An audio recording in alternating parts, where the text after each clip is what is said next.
Louis. So I want to talk about women saving the world. Okay, great. Me Is too. that good? Good. So tell me who you are and what you do.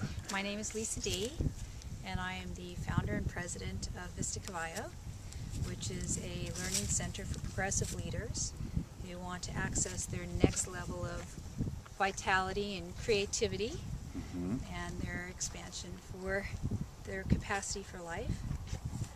And we're in Dove Creek, Colorado. The quote from the Dalai Lama about how the world would be safe for Western women, what comes up for you around that? It brought tears to my eyes. It still does.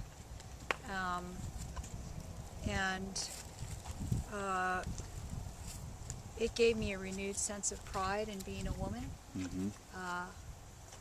I hope we can.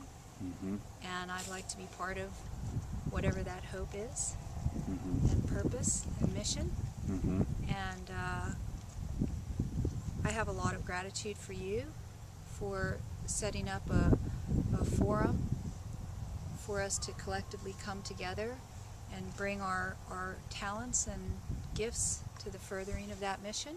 And I'd like to be part of whatever that hope is, and purpose and mission.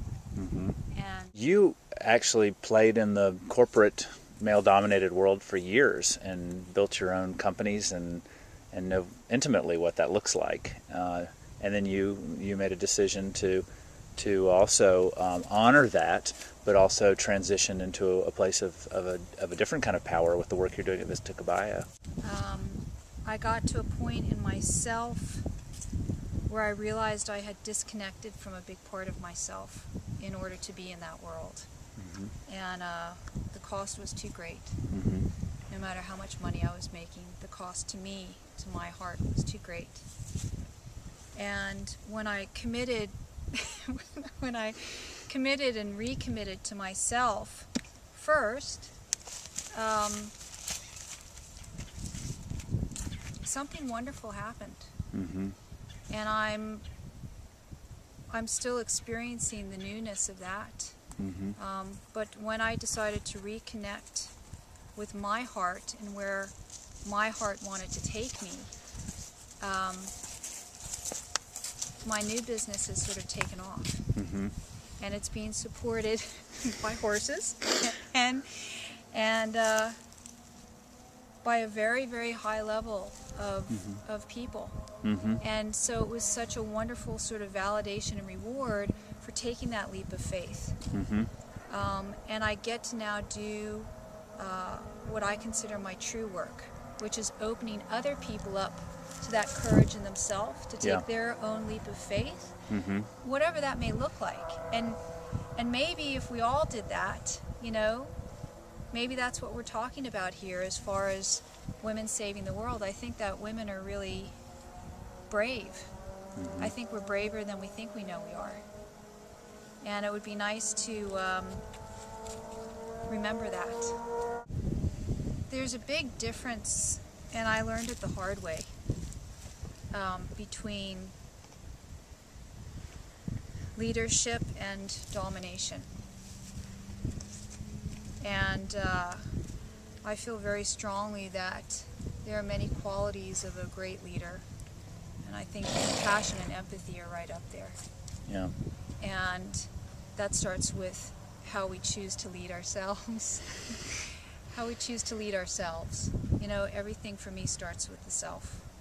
So are we being compassionate and empathetic with ourselves, starting with our career choices? For me, being a career woman, am I really honoring myself and what I'm doing?